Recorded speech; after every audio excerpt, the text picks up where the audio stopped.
Bonjour Philippe, Bonjour Raphaël. et merci beaucoup de m'accorder ce temps pour complémentaire.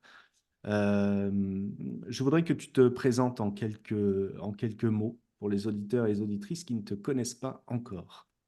Alors, bon, c'est toujours compliqué de résumer une longue vie déjà en quelques mots, mais disons, pour faire simple, je suis le papa de quatre enfants. J'étudie la médecine chinoise au moins depuis 35 ans. Je suis diplômé de l'État chinois d'une université de médecine chinoise depuis 30 ans. Et depuis 30 ans, j'exerce mon travail, je soigne les gens. J'ai écrit un certain nombre d'ouvrages qui ont été publiés d'ailleurs en plusieurs langues, en 6 langues, dont le français bien évidemment, et puis j'enseigne. Et actuellement, je, voilà, je me concentre beaucoup plus sur la pratique en cabinet et l'enseignement. J'écris moins actuellement, mais voilà, mes passions de toute façon tournent autour de la médecine chinoise.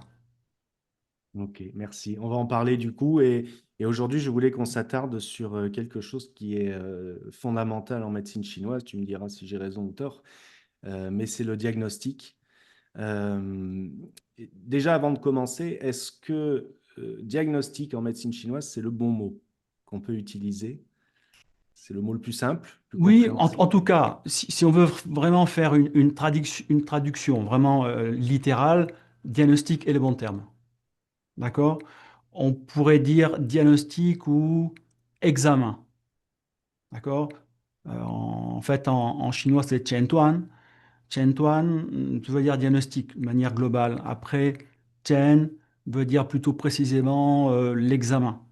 Et voilà. Mais bon, peu importe. De toute façon, on peut dire diagnostic sans problème. Après, bien sûr, il y a l'aspect plus légal qui fait qu'il ne faut pas trop utiliser des termes qui énervent les gens qui ont un cerveau étroit. Mais sinon, la terminologie, c'est vraiment diagnostic. Ok. Bon, on emploie bien diagnostic pour diagnostic automobile, donc on peut bien le faire Tout à pour... fait. Oui, mais enfin, oui, oui, je suis d'accord avec toi. Comment tu décrirais en quelques phrases ce que représente le bilan ou le diagnostic en médecine chinoise? Bon, c'est quoi? C'est simplement un ensemble d'outils qui te permettent de connaître la localisation, la nature, la polarité, en fait, les caractéristiques de la souffrance de la personne qui vient te voir, permettant ensuite d'adapter un soin pour essayer de rééquilibrer la personne et faire en sorte qu'elle souffre moins. En d'autres, un des aspects très importants, me semble-t-il, de la médecine chinoise, c'est la notion de Biancheng Lungshu, c'est-à-dire Biancheng Lungshu, c'est la différenciation des syndromes, c'est l'adaptation en fait des traitements par la différenciation des syndromes. C'est-à-dire que même pour une même maladie, on peut avoir différents diagnostics, différents syndromes qui sont sous-jacents à la maladie, et donc on va être obligé de d'adapter les traitements en fonction justement du diagnostic, en fonction de la nature de la maladie. Donc, pour nous, praticiens de médecine chinoise, on traite bien sûr les maladies. Par exemple, quelqu'un qui vient te voir avec, je sais pas, des douleurs de règles, une migraine, bien sûr qu'on va traiter ces pathologies, mais on va traiter ces pathologies en fonction de la nature ou du mécanisme pathologique qui provoque, comment dire, cette maladie. Donc c'est la raison pour laquelle, pour nous, le diagnostic, c'est pas simplement quelque chose pour faire beau, c'est vraiment essentiel parce que toutes nos stratégies thérapeutiques vont être adaptées à ce diagnostic. Parce qu'il y a différents types de migraines, comme il y a différents types de douleurs de règles, de différents types d'eczéma, différents types, comment dire, de dépression, etc., etc. C'est-à-dire que quasiment toutes les maladies peuvent, comment dire, être provoquées par différentes causes et, et différents mécanismes pathologiques. Donc ça, Et c'est très important. on va rechercher, si je reprends l'exemple de ta migraine, on va rechercher le syndrome qui va correspondre à la migraine. Et là, ça ne va pas être le même pour tout le monde, alors que plusieurs personnes peuvent venir avec une migraine. Exactement, c'est exactement ça. Et on peut même aller plus loin parce que, bon, par exemple, si on continue à parler de la migraine, on considère, hein, pour simplifier, qu'il y a trois grands syndromes de la migraine. Mais en revanche, après, tu as à l'intérieur de ces syndromes l'individu aussi qui a des spécificités.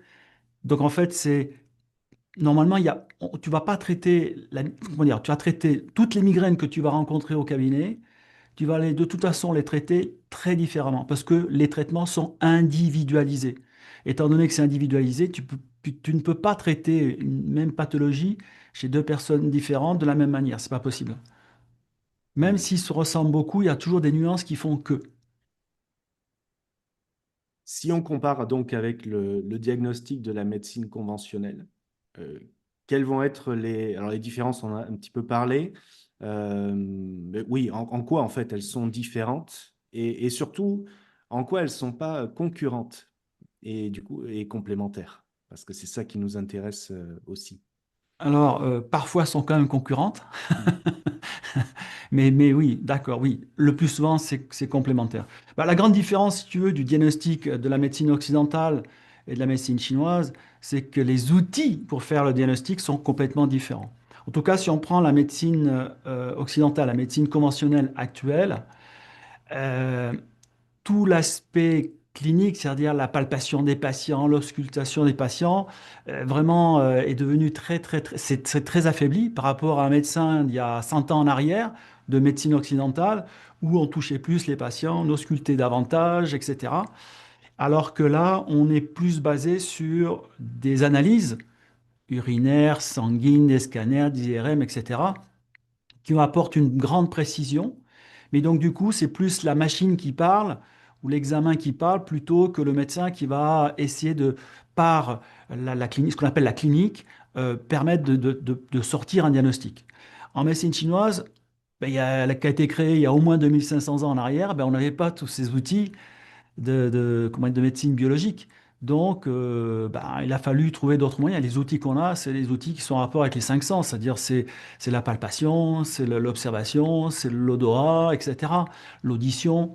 En fait, c'est un certain nombre d'outils qui utilisent nos cinq sens, tout simplement. Lorsque tu prends un pouls radial, bon, bah, c'est la sensation que tu vas avoir sur tes doigts qui, qui va te donner une forme et donc par cette forme-là va être associée à certains types de déséquilibres que tu vas confronter ensuite avec l'interrogatoire, enfin l'observation que tu fais et l'interrogatoire que tu as fait, etc., pour permettre de poser un diagnostic. Donc c'est très différent parce qu'on va dire que je pense que la pratique du diagnostic de la médecine chinoise était plus proche de ce qu'on faisait il y a 100 ans ou il y a 80 ans, 60 ans en arrière, dans les médecins de campagne, etc., qui n'avaient pas tous ces outils technologiques de pointe. D'accord? Donc, du coup, c'est vrai que ces deux médecines observent des choses différentes, empruntent en fait un chemin différent pour pouvoir ensuite aider le patient. Parce que l'objectif des deux médecines, c'est soigner. Que ce soit le médecin chinois d'il y a 2000 ans ou d'aujourd'hui, ou le médecin, comment dire, occidental, de médecine occidentale d'il y a 100 ans ou d'aujourd'hui, l'objectif, c'est aider le patient qu'il a en face de lui. Et après, on utilise simplement voilà, des moyens, des méthodes différentes. Mais l'objectif est de soigner. Et je pense que, après, dans les différences aussi, c'est que c'est évident que la médecine occidentale perçoit des choses de l'invisible que nous ne percevons pas. Moi, par exemple, une hypertension artérielle, même avec la prise du pouls, c'est très difficile de le diagnostiquer. D'accord? En revanche, avec mon pouls, je peux observer parfois des pathologies cardiaques qui ne sont pas encore exprimées, qui ne sont pas encore révélées, que le médecin donc ne peut pas détecter et que moi je détecte. Je dis pas que je suis magicien, c'est quelque chose, c'est de la technique, hein, c'est rien de magique, hein, ce que je dis, hein. Donc ça veut dire que on a des forces et des faiblesses. Chaque système a ses forces et ses faiblesses. C'est vrai que de voir comment dire, comment dire, des globules rouges dans les urines, ce qu'on appelle des hématuries microscopiques, c'est-à-dire les urines sont normales d'apparence, mais il y a beaucoup trop de globules rouges dans l'urine, bah, permet de dire tiens, une forme d'hématurie, ce qu'on appelle microscopique. Bah, ça, en médecine chinoise, bien sûr qu'on ne l'a pas. En revanche, on peut détecter un certain nombre de symptômes et avec l'observation, le pouls, etc., qui me dit, tiens, cette personne a quand même un tel ou tel déséquilibre. Donc on va avoir on va pas faire le même type de diagnostic, mais l'objectif sera de remettre de l'ordre chez la personne qui souffre. Ouais. Il y a aussi une différence de temps accordé aujourd'hui. Le quart d'heure chez le médecin généraliste permet peut-être pas aussi le diagnostic comme nous. Peut-être on prend le temps. La séance dure souvent beaucoup plus longtemps. Et le diagnostic prend un peu plus de temps aussi. On prend un peu plus le temps aujourd'hui en médecine chinoise notamment. Alors, permets-moi de tordre le cou à un mythe. Quand tu es médecin aujourd'hui en Chine, en une matinée, tu vois peut-être 30 à 40 personnes. Tu peux pas Mm, prendre une heure pour chaque personne. Tu peux pas faire en une demi-journée 40 heures. mm, Donc, dans l'absolu, en effet, plus on a de temps, plus tu peux vérifier des choses, aller affiner, etc., etc. Mais normalement, le diagnostic de la médecine chinoise n'a pas été fait pour durer une heure. mm, Ça a été fait pour être aussi efficace. Et moi, la chance que j'ai eue, c'est que j'ai étudié beaucoup en Chine et dans des conditions réelles. C'est-à-dire que c'était pas pour faire un spectacle à un occidental, il fallait que je suive. Et quand on traitait en acupuncture ou en, comment dire, dans les différents départements des spécialités, cardiologie, rhumatologie, etc., etc., on voit tellement de monde qu'on apprend en fait à aller droit au but. Donc, le diagnostic de la médecine chinoise est fait également pour être assez rapide. Si tu veux faire toute la palette, en effet, il faut peut-être une 30 minutes ou plus. Mais normalement, enfin, c'est moi, je pense, un des problèmes qu'on a en Occident, c'est qu'on ne maîtrise pas encore la médecine chinoise. mm, On avance, on est de plus en plus compétent, c'est super, tout le monde fait du beau boulot, tout le monde met son cœur là-dedans, c'est super. Mais il faut prendre conscience, c'est que les limites de nos connaissances fait que, justement, c'est difficile d'aller droit au but. Récemment, il y a 3 ans, j'ai ouvert enfin ma propre école pour former les gens de A à Z. Mais c'était pas ma volonté, j'avais pas forcément envie d'ouvrir une école. Mais c'est parce que au bout de 30 ans, ce que j'ai observé de plus, comment dire, de plus commun aux gens qui sont formés en France, si on parle de la France, mais c'est pareil en Belgique, en Suisse, en Espagne, c'est que les gens sortent après soi-disant 5 ans d'études, ils ont des trous dans les raquettes énormes concernant les théories fondamentales et ils ne savent pas faire un diagnostic. mm, Le problème, c'est qu'en médecine chinoise, sans le diagnostic précis, c'est pas facile. Et malgré leur bonne volonté, c'est parce on leur donne pas en fait une transmission qui leur permet d'avoir ce minimum de connaissances pour capter le patient rapidement. Bien évidemment, on ne peut pas être, quand on commence à pratiquer, être aussi bon qu'après 20 ans, 30 ans de pratique. Ça, c'est normal. Parce que notre travail, ça ne relève pas d'une science, mais d'un art. Et l'art, c'est l'accumulation de l'expérience. Donc, obligatoirement, bien sûr, au départ, on ne peut pas être un crack. Mais quand même, ce que je vois, c'est que actuellement, beaucoup de nos confrères ne savent pas faire un diagnostic, ils sont perdus, quoi. Ils sont perdus. Je ne leur en veux pas, c'est pas comment dire, c'est pas une accusation de quoi que ce soit. C'est pas un constat. Et c'est la raison pour laquelle j'ai ouvert l'Académie supérieure de médecine chinoise, c'est que beaucoup de gens me demandaient, mais où devons-nous étudier la médecine chinoise? Alors, j'ai envoyé dans plein d'écoles différentes et à chaque fois, c'est triste. C'est triste. Donc, quand tu as une vraie bonne connaissance, pas simplement du diagnostic de la médecine chinoise, mais quelque chose personne n'étudie, c'est la physiopathologie des maladies. Quand tu as quelqu'un qui vient avec une migraine, tout de suite, tu as les grands types de migraines qui s'éclairent et tu sais quelles questions poser et comment, et après, confirmer avec ton pouls, ta langue, etc. Et ça, donc, du coup, tu n'as pas besoin d'une heure. En réalité, c'est 15 20 minutes. Après, tu peux écouter ton patient parce que peut-être que ton travail aussi, c'est d'avoir une plus grande écoute, de faire attention à ses autres demandes, parce que c'est rare que les gens viennent pour une seule plainte, ça arrive hein, quand même, mais le plus souvent, tu as une liste qui est plus longue que, comment dire, le dictionnaire, et donc au final, tu es obligé d'écouter beaucoup de choses. Et c'est très bien comme ça. Mais je voulais rectifier ça, c'est que normalement, le diagnostic de la médecine chinoise, il peut être rapide. En tout cas, si on est sur une demande bien précise, c'est rapide. Maintenant, c'est vrai, s'il y en a 6 7 8 demandes et le patient lui-même ne sait pas trop pourquoi il vient te voir, ou c'est flou la demande, c'est vrai que ça peut prendre plus de temps. Mais la médecine chinoise est efficace en rapidité.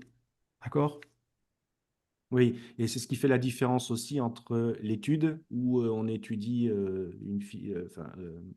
un syndrome, une physiopathologie, etc., et la pratique clinique où on se retrouve effectivement avec des gens qui sont avec plein de choses compliquées, souvent qui durent aussi depuis des années, où ils ont essayé plein de choses, et du coup, il y a plusieurs tableaux imbriqués, et c'est là où l'expérience est super importante derrière, mine de rien. Tout à fait. Après, il y a aussi le fait que si on te donne, encore une fois, le diagnostic, c'est une chose, le diagnostic doit être relié, comment dire, à des outils de soins.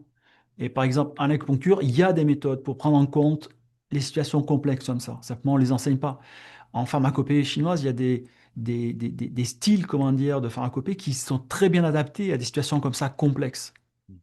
C'est encore une fois parce qu'elles ne sont pas transmises qu'on est souvent désarmé en disant, bon sang, le patient, il a ça, il a du chaud, du froid, du vide, de la plénitude. Qu'est-ce que je fais? Est-ce que je vais me pendre tout de suite ou, ou j'arrête ce métier ou quoi? Non, c'est simplement encore une fois, si on t'apprend, si on te donne si on te transmet les bonnes données, les bonnes informations, les bonnes méthodes, même devant la complexité, on arrive à se débrouiller. Bien sûr qu'on peut toujours tomber sur un cas super complexe qui sort de l'ordinaire. Tu vois bien que c'est irrationnel. Il y a des choses des fois qui sortent du sens commun. Donc, OK, il faut accepter qu'on ne peut pas tout comprendre. Mais même pour les situations complexes, je pense, encore une fois, que c'est qu'une question de connaissance et de méthodologie. Je pense. Tu as parlé tout à l'heure donc des quatre temps du diagnostic, donc observation, écoute, olfaction, palpation, interrogatoire. Euh, Est-ce que tu peux nous rappeler un peu cette logique d'ensemble? Quel est l'intérêt en fait de ces quatre-là, euh, leur importance, et est-ce qu'il y a aussi finalement un ordre à respecter dans l'approche où ben, on s'adapte en fait un peu en fonction de la personne qui vient nous voir, du moment, etc. Alors, en fait, on dit 4 temps de l'examen, mais en fait, c'est Zhejian. Zhejian, ça veut dire les 4 examens. Ça, c'est le vrai terme en chinois. Euh, alors, d'abord, ce qu'il faut savoir, c'est que je peux te répondre à cette question, mais par rapport à ce que moi, la manière dont on m'a formé, la manière dont je pratique, la médecine chinoise, ça a au moins 2500 ans d'histoire, donc je pense qu'il y a eu plein de manières d'aborder le diagnostic. Et je pense que tu as des gens qui sont très très forts en pouls, qui prennent pratiquement que le pouls. D'autres, c'est l'observation, je ne sais pas moi, de l'œil. Il y a plein de choses comme ça. Donc, il faut ce que je vais te donner comme réponse, c'est par rapport à la pratique de la médecine chinoise actuellement en Chine, mais je ne prétends pas que ça a toujours été comme ça en Chine et que c'est la meilleure manière de faire, d'accord?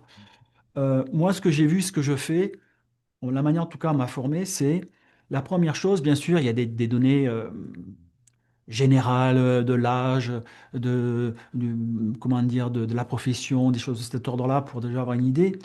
Et après, en fait, il faut demander rapidement la demande ou les demandes. Et il faut se fixer là-dessus. Il ne faut pas commencer à vouloir prendre un pouls, une langue, partir dans, je sais pas moi, un interrogatoire sur les 5 éléments, comme on dit. Non, non.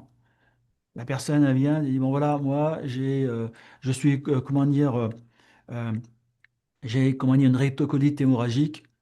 Ça fait 5 ans. Je suis sous cortisone. Je continue quand même à quelques saignements et des douleurs épouvantables au niveau du ventre. Est-ce que vous pouvez faire quelque chose pour moi? Bah, la première chose qu'il faut faire, c'est au niveau de l'interrogatoire, on parle d'interrogatoire et on va poser les questions autour de la douleur abdominale, par exemple, chez cette personne-là, ou le saignement qu'on va dire au niveau des selles, etc. Bien sûr que pendant que tu comment dire, poses déjà ces questions autour de la demande, parce qu'il faut que le patient se sente concerné. Si tu commences à lui dire, alors, comment vous dormez?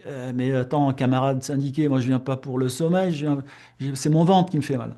Donc, il faut d'abord rester centré sur les demandes au départ, en tout cas.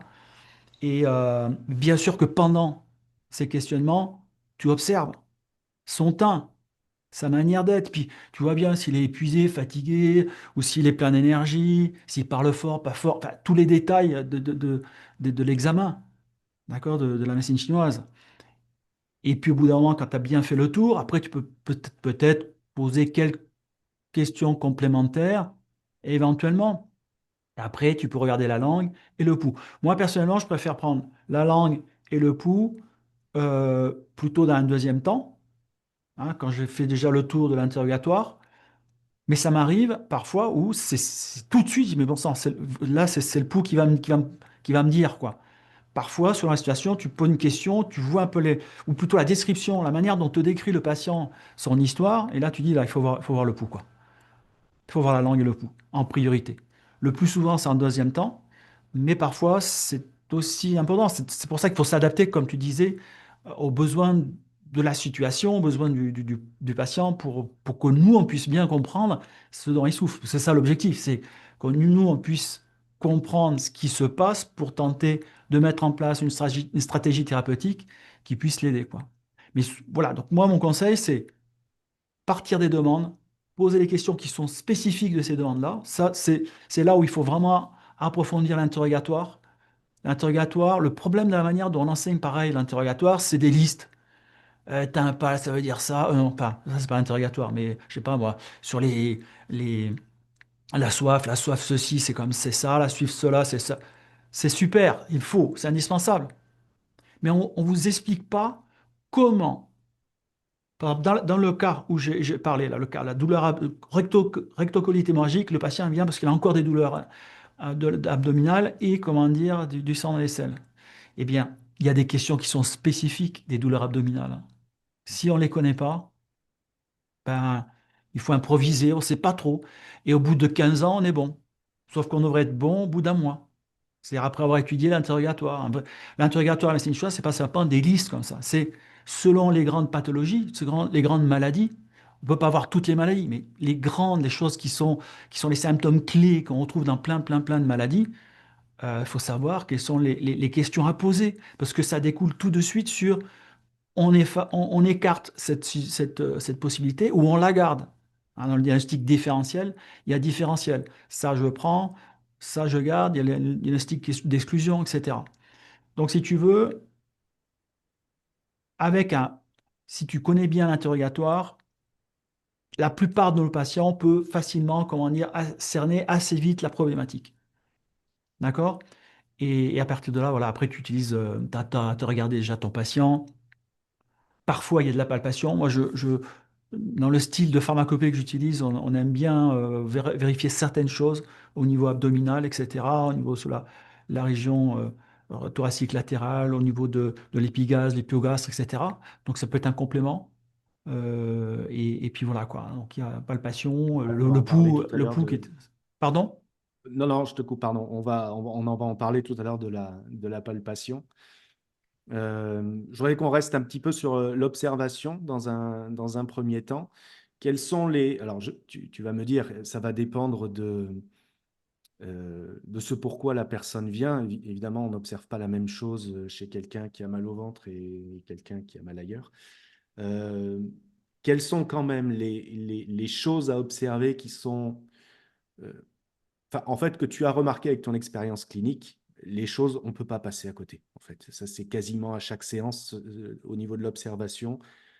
C'est quelque chose d'incontournable à quasiment toutes les séances, toutes les sessions de soins. Bon, moi je vais te dire ce que je fais. Je dis pas, encore une fois, tu sais, moi ça fait 30 ans que je soigne. Après 30 ans de soins, il y a des choses que tu simplifies.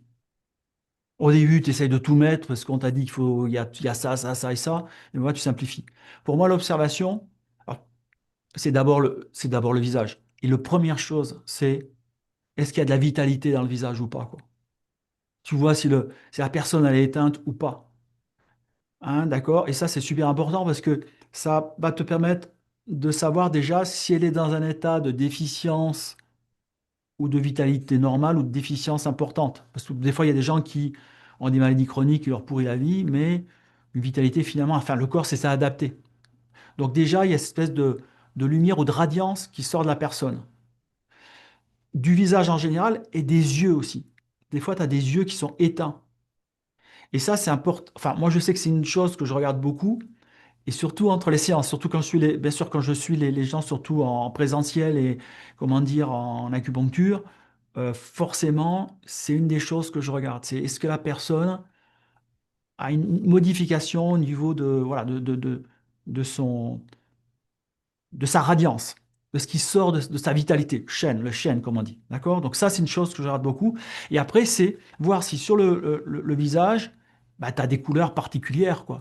Du bleuté ou du noirâtre autour des yeux, comment dire, les joues qui sont, ou les pommettes qui sont rouges, etc. Les lèvres complètement pâles, etc. J'aime bien aussi regarder, pour confirmer plutôt des vides de sang, etc., la sclérotique de l'œil. Donc ça, je m'approche, je demande à la personne de ne pas bouger, je baisse la sclérotique pour voir si c'est bien irrigué ou pas, ou au contraire, c'est très rouge. Donc voilà, les yeux, c'est intéressant. Bon, pareil aussi, s'il y a de la rougeur, etc., ou côté jaunâtre, enfin, des choses que nous connaissons tous. Donc les yeux, je regarde beaucoup. D'abord la radiance en général, après les couleurs du teint et les yeux. C'est essentiellement ça que je regarde. Après, on pourrait rajouter d'autres choses qu'on peut utiliser dans l'observation. Mais par rapport au type de patient, en tout cas que moi je vois, je ne vais pas observer le corps dénudé de la personne, si elle est comme ceci, comme cela, etc. Moi, je ne regarde pas ça. En revanche, oui, le teint dit beaucoup de choses, c'est évident. Après, dans Notamment sur... l'observation, tu oui. as aussi des choses plus localisées. Moi, au moment où je vais prendre, alors je vais me dire ça ressemble plus à de la palpation, mais tu regardes s'il y a de la sécheresse au niveau des mains, ou si la personne sent en vide de yin, en vide de liquide ou en vide de sang. Je regarde surtout chez les femmes la région de la jambe, au niveau du tibia, d'accord? Pour voir s'il n'y a pas plus de craquelures, de sécheresse, etc. Donc il y a des choses comme ça qui te permettent de confirmer. Pareil pour les stases de sang, il y a une observation qui est intéressante, c'est l'oreille, qui, chez certaines personnes qui ont des stases de sang, mais plutôt dans personnes qui commencent à aller dans le troisième âge, on dirait que l'aspect de l'oreille est comme si elle était sale. Alors elle n'est pas sale, d'accord? Ou elle est vraiment un peu marron, grisâtre. Tu vois, il y a un peu ce côté-là qui peut confirmer des stases de sang. Donc ça, c'est aussi des choses importantes. Puis après, quand des fois, en dehors de la première session, quand tu commences à soigner les gens, tu commences à mettre des aiguilles et tu commences à avoir des jambes qui sont bourrées de varices ou de pétéchis, etc. Bien sûr, tout ça, c'est des informations qui sont importantes, qui te permettent de dire, ah tiens, cette personne a sans doute des problèmes de stase de sang, etc., etc. Donc, il y a des choses qui se font sur le moment, puis des fois un petit peu plus dans la séance, où tu découvres des choses, quoi. Bien sûr, toute information est importante. D'accord? Et dans l'observation, voilà, c'est surtout pour moi le visage, pour moi. Mais après, tu peux avoir des choses un peu plus spécifiques, l'oreille, comme je disais, les membres secs, etc., etc., quoi. Dans ce que tu appelles la radiance du visage, est-ce que ça t'indique aussi euh, le fait que la personne pourrait se sortir plus facilement d'une pathologie un peu plus lourde quand il y a du chêne? Est-ce que tu en tiens compte? Ah ben, Quelqu'un qui... complètement. Complètement, ça participe en fait ce qu'on appelle le pronostic. Une personne qui est éteinte, qui a une maladie X, euh, a moins de chances de s'améliorer rapidement que la personne qui a la même maladie, mais avec une bonne radiance. C'est évident que c'est un point important de pronostic. Tu sais que la personne qui a plus de vitalité a plus. C'est pas forcément qu'elle a plus d'énergie. Parce que pour moi, ça relève justement du chêne de l'esprit. Et tu as des esprits qui sont forts, tu as des esprits qui sont plus volontaires à vouloir vivre. Je pense que c'est pas conscient, tout ça. C'est de l'ordre du subtil, des choses qui nous échappent. D'accord? Et donc, ça aussi, pour moi, c'est bien sûr que c'est une indication importante voilà, pour savoir que la personne va pouvoir plus facilement progresser vers la santé, quoi. Une meilleure santé, en tout cas. Hmm. Dans l'observation, on parle évidemment de la langue qu'on utilise pas mal. Je pense que tu l'utilises à chaque séance aussi. Euh, Est-ce que tu peux expliquer pour les personnes qui ne... bah, c'est toujours la curiosité pour les personnes qui viennent pour la première fois tirer la langue. Ah, bon, cette fois j'ai le droit. J'ai le droit de tirer la langue. Est-ce que tu peux expliquer bah, ce qu'on observe sur cette fameuse langue et son importance aussi dans le diagnostic?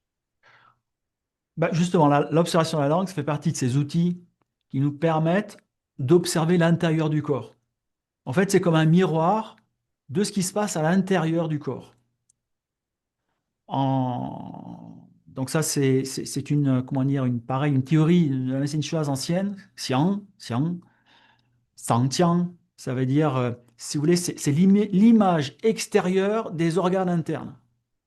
Zhangjiang, oh, c'est une traduction, c'est plus qu'une traduction là, c'est carrément plus une, une- pas une interprétation, mais une explication du terme Zhangjiang. C'est vraiment c'est l'observation externe de phénomènes internes qui sont dans les organes. Et donc la langue, c'est ça, ça fait partie des outils où ça nous permet de voir comment fonctionne à l'intérieur le corps. Donc ça permet de voir où on en est au niveau du fonctionnement des organes, mais aussi de ce qu'on appelle le qi, le sang, etc. Et en fonction enfin, il y a plusieurs choses qu'on observe sur la langue, mais déjà, la langue, comment dire, selon la zone de la langue, c'est associé à des organes différents. Donc, par exemple, si on va voir une chose un peu inhabituelle à une zone précise, permet de nous dire, tiens, peut-être c'est le foie, peut-être c'est le poumon, peut-être c'est les reins, etc., etc. Donc déjà, ça nous permet de localiser les déséquilibres quand ils se manifestent dans la langue. Parce que faut savoir, c'est que parfois on a des déséquilibres qui ne se manifestent pas forcément dans la langue. Généralement, c'est comment dire, plutôt les pathologies qui ont tapé fort, je dirais, dans la santé de la personne, où il y a ce qui s'observe dans la langue. Donc, en tout cas, déjà, la localisation, mais aussi la nature, parce que on observe quoi? On observe le corps de la langue lui-même, avec sa couleur, sa forme, sa mobilité, d'accord? Tout ça, il y a différents éléments dans chacun de ces aspects que je viens de décrire, qui me permettent de dire, tiens, c'est plutôt tel type de déséquilibre ou tel autre. Il y a ensuite ce qu'on appelle la, la, la, la capa, comment on dit en français, l'enduit de la, de la, de la langue, qui est aussi une information supplémentaire, grâce à sa texture, grâce à sa couleur, grâce aussi à sa localisation, ça nous donne aussi des informations supplémentaires. Et il y a aussi oui, les mouvements de la langue, aussi certains mouvements de la langue aussi qui peuvent nous amener vers un type de déséquilibre. Donc en fait, c'est un ensemble de plusieurs informations que l'on note sur la langue, d'accord, qu'on observe, qui nous permet de dire, voilà, le problème, par exemple, c'est plutôt un problème d'humidité et de chaleur au niveau du rein et de la vessie, par exemple, ou de la partie basse du corps. Parce que tu aurais un enduit jaune, gras, plutôt épais au fond de la langue, ce qu'on appelle la racine. Ben là, tu diras, bah, c'est plutôt c'est soit les organes génitaux, soit le gros intestin, ou l'intestin, on peut dire même pour simplifier, les reins ou la vessie. Donc là, il y a plusieurs organes qui peuvent se trouver là. C'est pas obligatoirement que les reins. Mais bon, voilà, donc ça te permet de dire, tiens, là, il y a quelque chose à chercher. Et quand je vois, par exemple, quelqu'un qui est tout froid, tout fatigué, tout frileux, qui dit oui, puis en plus je digère mal, etc., etc., je fais ouvrir la langue et au fond, tu vois deux ou trois grosses papilles bien rougeâtres, un enduit bien jaunâtre, tu dis, il n'y a pas que du froid chez cette personne-là. Il y a forcément aussi un problème de stagnation ou de chaleur ou d'humidité-chaleur plutôt en bas du corps, donc il faut les chercher. Et là, tu t'aperçois, tout d'un coup, il dit, ah ben oui, c'est vrai, j'ai des hémorroïdes. Ah tiens, mais c'est vrai, j'ai celles qui sont très malodorantes, très liquides, je vais 4 fois par jour. C'est-à-dire que ça te permet, bien sûr, chaque outil, de toute façon, du diagnostic de la médecine chinoise te permet d'affiner. C'est des fois, tu as les symptômes qui te racontent une histoire, le pouls, un autre bout d'histoire et la langue un autre. Et que c'est l'ensemble qui va te permettre de dire, ben voilà, je pense qu'au final, il y a ça, ça, ça et ça, donc je mets en place ce qu'il faut pour rétablir un équilibre chez cette personne. Hmm. Est-ce que ça t'est arrivé justement de faire ton bilan, de tomber sur quelque chose, un syndrome X ou Y, et qu'à l'observation de la langue, ça remette un peu en cause tout ce que tu avais pu remettre en cause, peut-être pas tout, mais en tout cas te dire, tiens, ça m'oriente vers un autre sujet, du coup, je pose d'autres questions par rapport à ça. Oui, bien sûr. Et c'est là l'intérêt d'avoir plusieurs outils, quoi.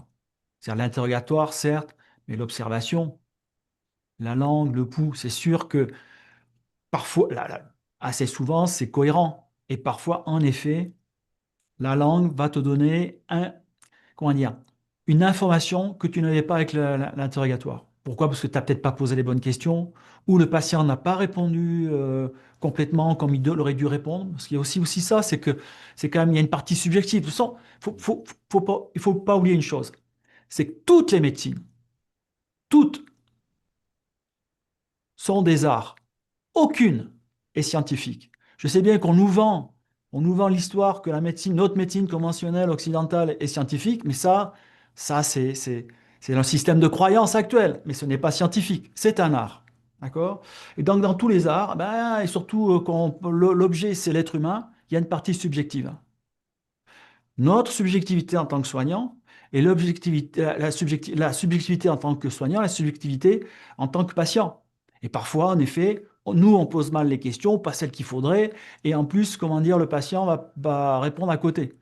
Et l'avantage d'avoir le pouls, la palpation des canaux, l'observation de la langue, du teint, etc., bah, te permet de dire, ah, mais oui, mais attends, il n'y a peut-être pas que ça.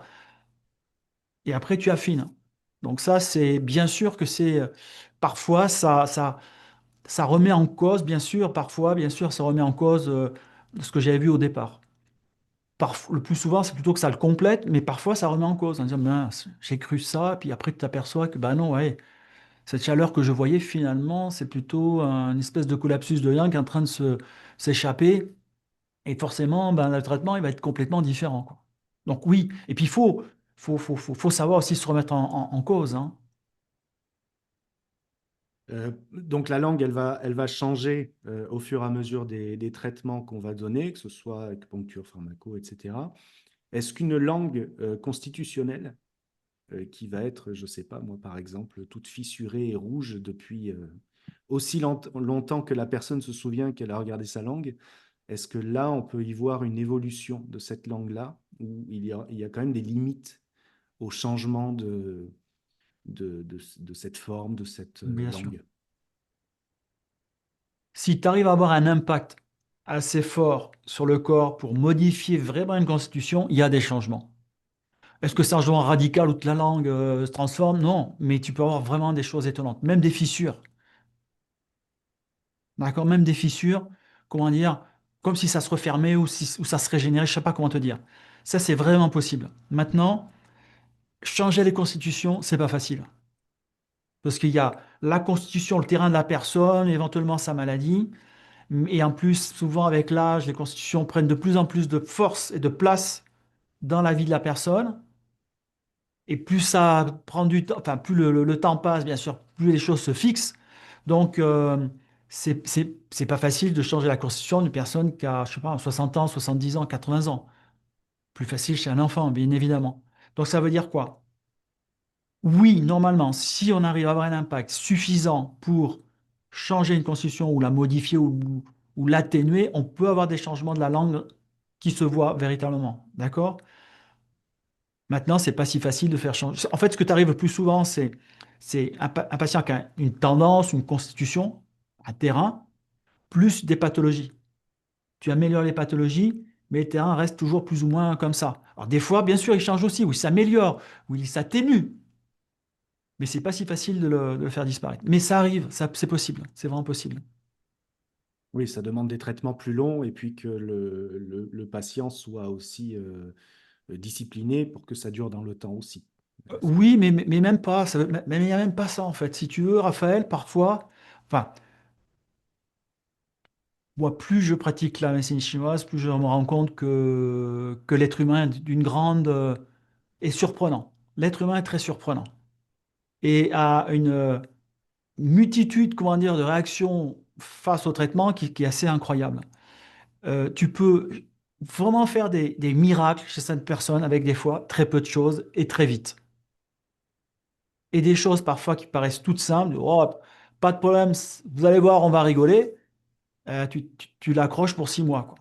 Donc, ça veut dire quoi? Notre problème, le problème de la médecine en général, c'est qu'il y a des patients.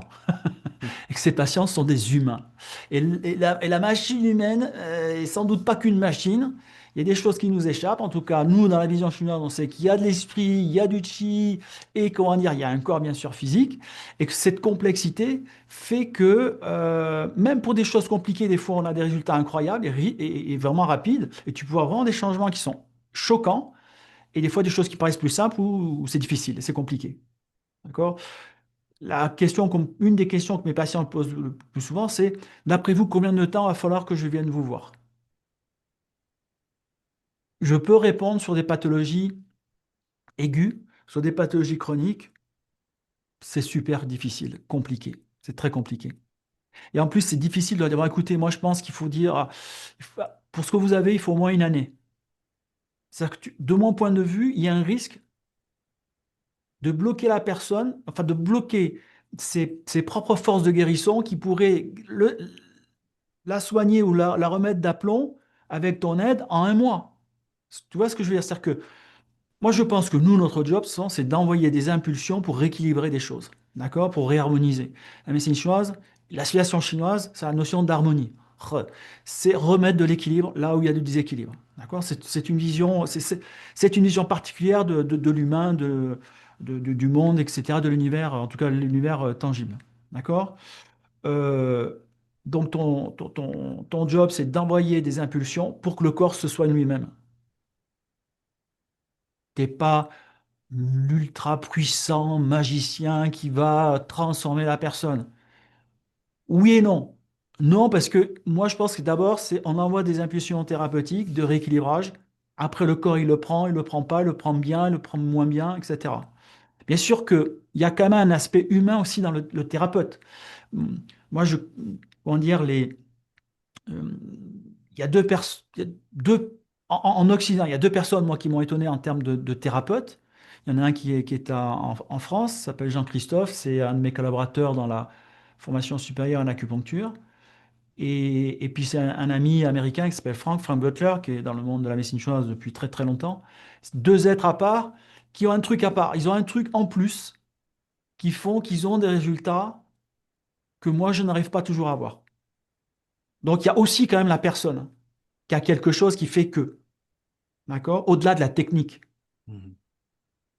Mais globalement, la plupart des praticiens, on est surtout des gens qui vont essayer de voir où sont les déséquilibres, remettre de l'équilibre là où on en a besoin pour aider le corps à revenir dans un fonctionnement normal, quoi.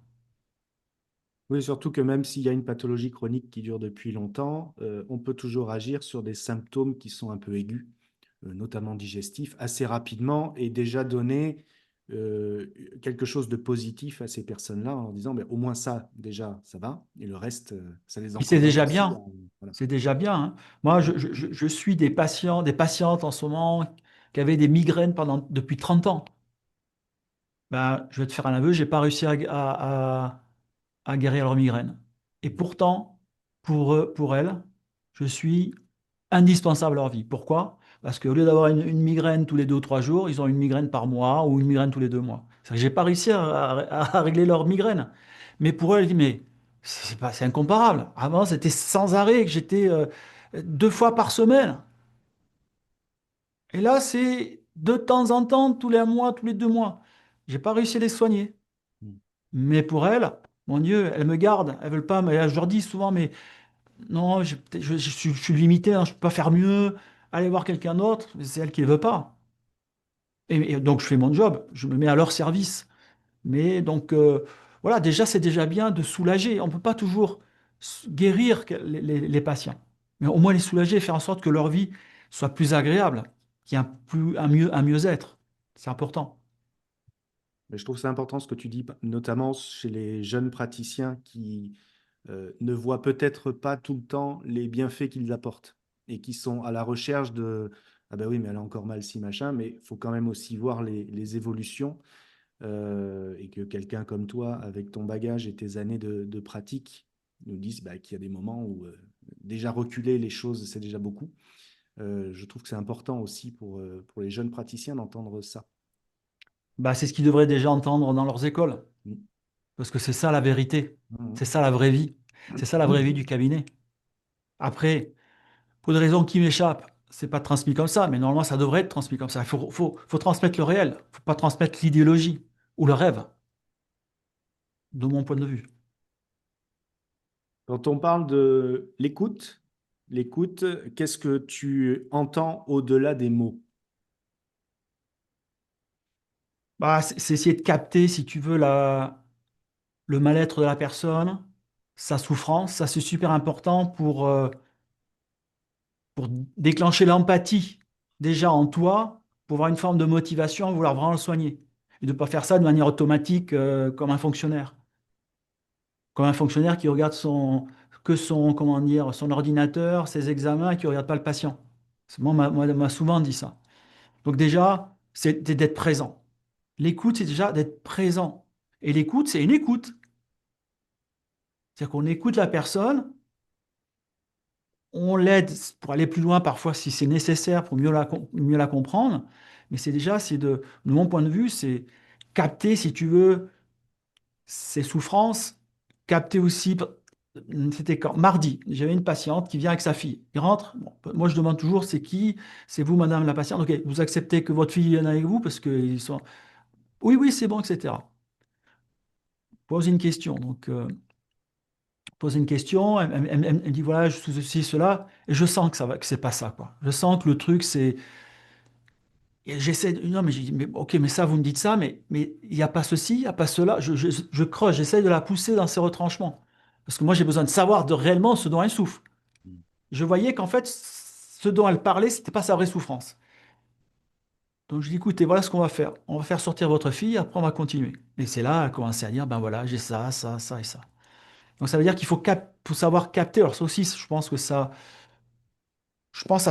se développe, mais normalement, on doit avoir ça un petit peu instinctivement, quoi. Et pour ça, je pense qu'il faut être présent. Vraiment être présent à l'autre. C'est-à-dire que il y a que l'autre, la personne qui est en face de vous et pas vous-même. Le problème aussi qu'on a quand on soigne ou quand on enseigne, c'est pareil, c'est d'avoir trop d'ego. Et quand tu as trop d'ego, qu'est-ce qui se passe? Tu es en train de jouer ton rôle, d'accord, de grand médecin ou de grand enseignant, et là, il y a des trucs qui passent pas, quoi. Donc, il faut s'oublier un peu et être au service de l'autre. Rien que ça permet de capter des choses, de capter dans une salle de cours des choses qui vont pas là, là et là, sans forcément que tu sois fixé sur les gens. Et ton cabinet, c'est pareil. Je dis pas que moi j'y arrive à chaque fois. Et je dis pas que parfois je joue pas aussi des rôles. Bien sûr que si, obligatoirement. Mais le plus, enfin, il faut vraiment s'efforcer à être vraiment présent pour l'autre. On n'est pas là pour nous-mêmes, mais pour l'autre. Rien que ça ouvre les antennes. Ça ouvre les antennes. Après, c'est évident que nous, occidentaux, nous ne sommes pas dans une civilisation confucéenne. Une civilisation confucéenne, on ne va pas s'ouvrir sur nos émotions, sur les problèmes avec notre mari ou notre patron. On ne va pas parler de ça. D'accord? Chez nous, on a aussi ce besoin-là. Donc parfois aussi, notre job, c'est laisser les personnes, bien sûr, exprimer leur souffrance, etc., etc. Moi, personnellement, par rapport à ça, je ne pousse pas les gens de leur dire pourquoi ils sont tristes, enfin, qu'est-ce qui s'est passé exactement. Ce que j'ai besoin de savoir, c'est qu'est-ce que vous éprouvez. En termes émotionnels, par exemple, c'est quoi? C'est vous ruminez beaucoup, vous pensez toujours aux mêmes choses, il y a des obsessions, ou il y a une forme de tristesse, vous avez des envies de pleurer, vous êtes irritable, colérique, c'est des peurs. De- Qu'est-ce que vous ressentez en vous? Après, si la personne a envie de me déclarer qu'elle a eu tel problème ou qu'elle a tel problème, super, je veux dire. Mais j'ai pas forcément besoin d'aller fouiller obligatoirement et vas-y, et on remue la noirceur. Non, s'il n'y a pas besoin, moi ce que j'ai besoin, c'est plus ou moins quel type de problème qui a déclenché ce type d'émotion et après l'émotion, comment elle est là au moment. C'est une chose qui est super importante, Raphaël. Si tu me permets de parler de ça, j'espère que je vais faire une parenthèse qui aura du sens. La médecine chinoise, elle est efficace lorsqu'on se fait un diagnostic de ici et maintenant. Trop souvent, on essaie de trouver des choses du passé, des malheurs et des bidules, des trucs, et on va passer du temps, oui, ah oui, et puis votre femme faisait ceci, et puis votre grand-mère aussi, et votre maman. Ok, super, magnifique, on n'est pas des psys. La médecine chinoise, c'est ici et maintenant. C'est très souvent les pathologies, pas toujours, mais parfois, les pathologies dont souffrent nos patients, qui peuvent, ça fait 5 ans, 10 ans, depuis des années, mais la cause a disparu. Mais le problème, il est toujours là. Donc de patouiller des choses, de la noirceur, des causes des maladies, c'est pas toujours utile. Par contre, ce qui est utile, c'est se concentrer sur comment est la personne là et maintenant. Comment ça se manifeste au niveau de son teint, de son pouls, de sa langue, de ses symptômes. Ça, c'est le plus important. D'accord? Donc, le mécanisme pathologique qui est vivant, qui est actif là, sur le moment, c'est ça qu'il faut capter. Donc, on n'a pas forcément besoin d'aller farfouiller des choses incroyables dans l'âme humaine, etc. Bon, si ça vous amuse, on peut.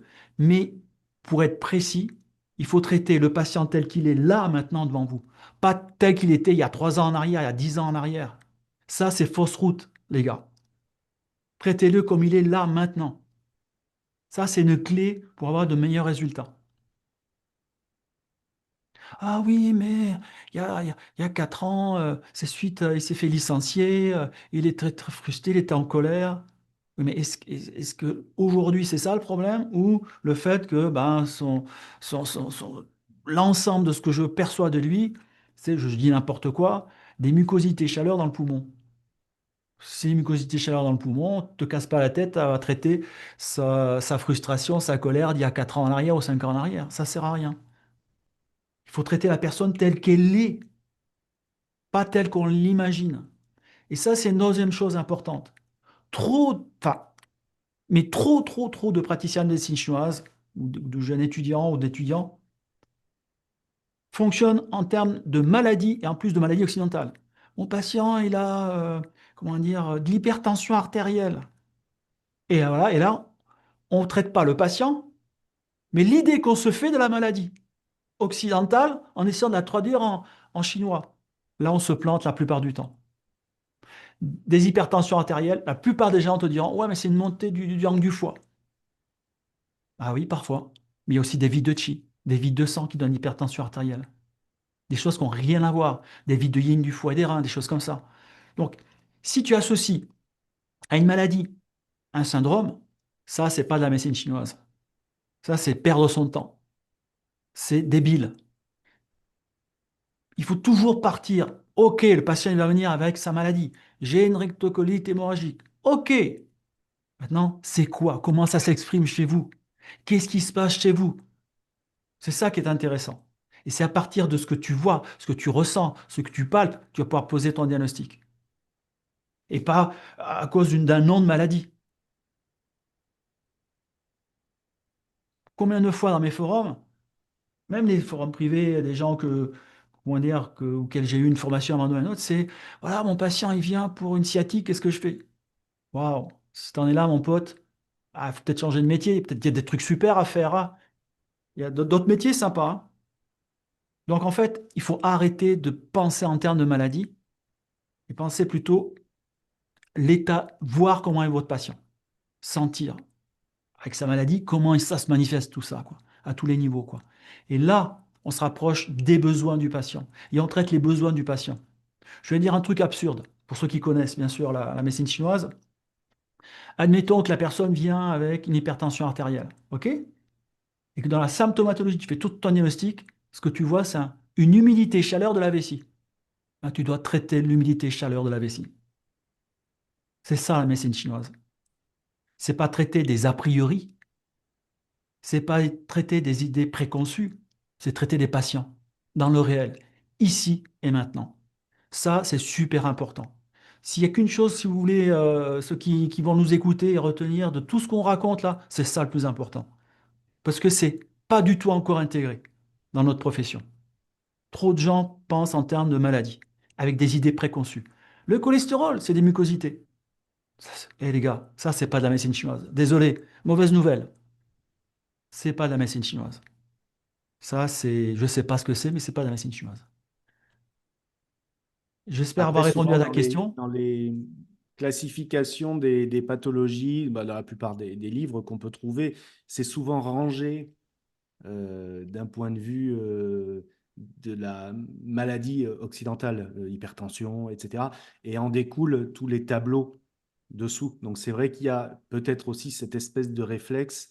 Et puis c'est aussi la personne qui va sortir ce qu'elle connaît. C'est-à-dire, il y a rarement un patient qui va venir en disant que j'ai une stagnation du chi du foie, Voilà, heureusement.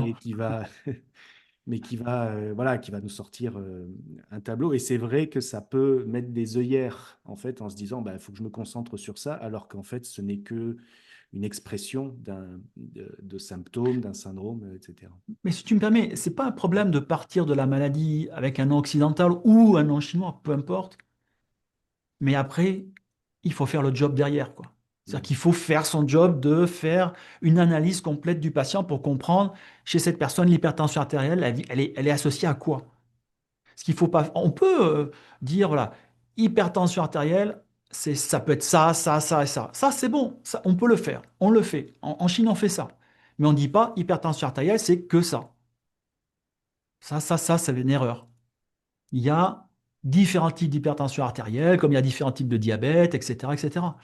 Donc on doit pas avoir peur des noms de noms de maladies occidentales ou chinoises, mais par contre, il ne faut pas que ça nous mette les œillères, comme tu dis, et nous amener d'une manière automatique vers un traitement, alors que si ça se trouve, c'est complètement autre chose. Et à ce moment-là, on est à côté de la plaque et c'est dommage pour le patient. On a beaucoup parlé aussi de l'interrogatoire.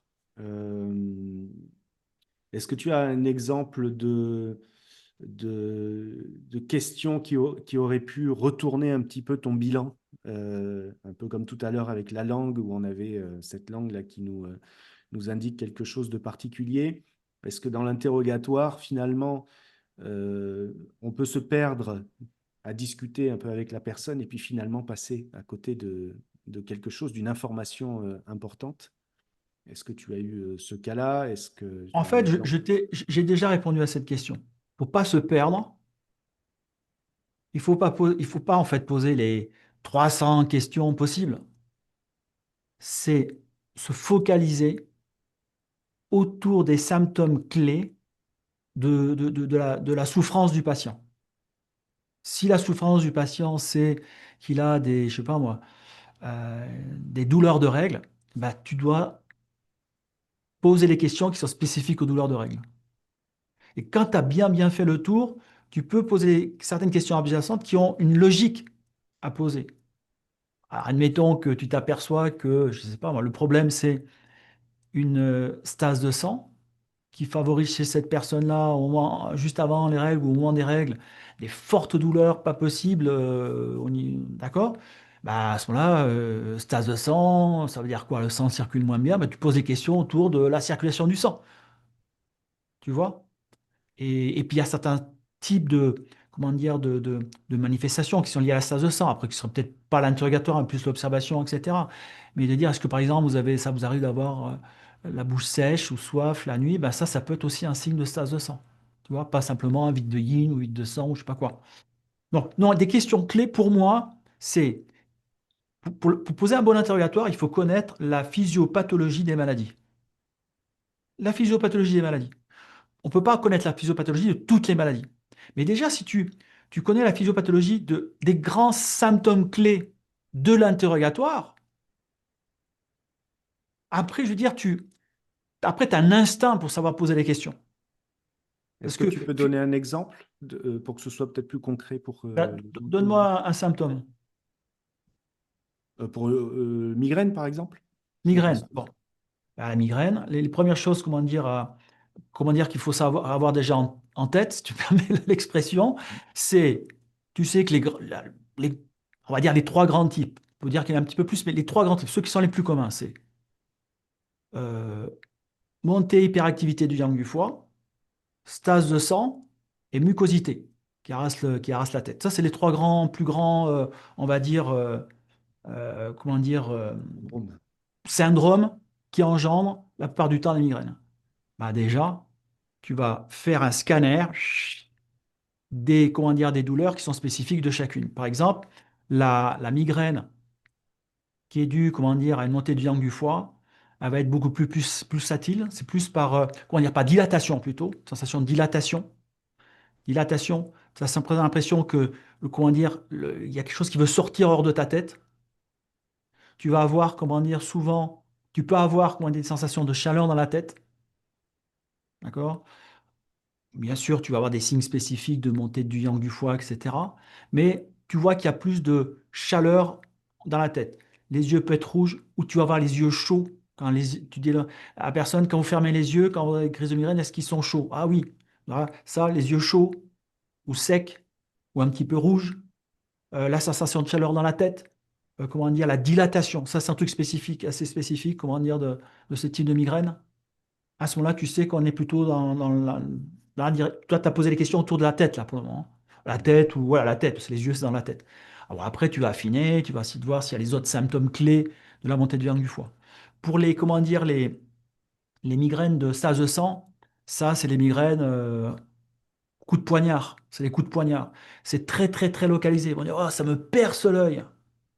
C'est très localisé. Ah oui, dans la montée du foie, souvent, c'est, comment dire, c'est toute la moitié d'un crâne qui est souvent pris. Alors que dans la stase de sang, ça peut être très localisé. C'est pas forcément dans l'œil, hein, mais souvent c'est très localisé, c'est en coup de poignard. D'accord? Et comment dire, c'est comment dire, comment dire, des douleurs, pardon, je vais y arriver, qui sont extrêmement sévères. Donc quand c'est très fort, très localisé et pongitif, tu sais que tu as des chances que ce soit stase de sang. Après, celui-là, la migraine de type. Donc, tu as posé donc les questions à ton patient. Votre douleur, comment elle s'exprime? C'est vrai que j'ai pas posé les questions, mais la douleur, ah ben, il va dire, elle est comme ceci, comme cela. Tu vas voir si ce qu'il te raconte, ça ressemble plutôt à quelque chose de localisé, ou tu fais préciser, oui, alors cette douleur, elle est localisée. Oui, oui, c'est vrai, c'est tout là. Ça me traverse, ça va jusqu'où? Voilà, là, tu sais qu'on est plutôt dans la stase de sang. Ou comment dire, dans la question de la montée du yang du foie, c'est est-ce que quand vous avez une migraine, vous avez une sensation de chaleur dans la tête? Est-ce que vous avez une migraine, vous avez une sensation de chaleur dans les yeux ou de rougeur dans les yeux? Où les yeux sont plus secs, tu vois. Donc, par rapport aux caractéristiques que je t'ai données, après, tu poses les questions qui vont avec. Pour les mucosités, humidité, les migraines de type mucosité, bah, c'est souvent des migraines, mais qui sont, comment dire, une sensation de lourdeur. Il y a une notion d'avoir comment dire, le cerveau dans le brouillard, la tête dans le brouillard. C'est ces deux choses différentes. C'est lourdeur et tête dans le brouillard. D'accord?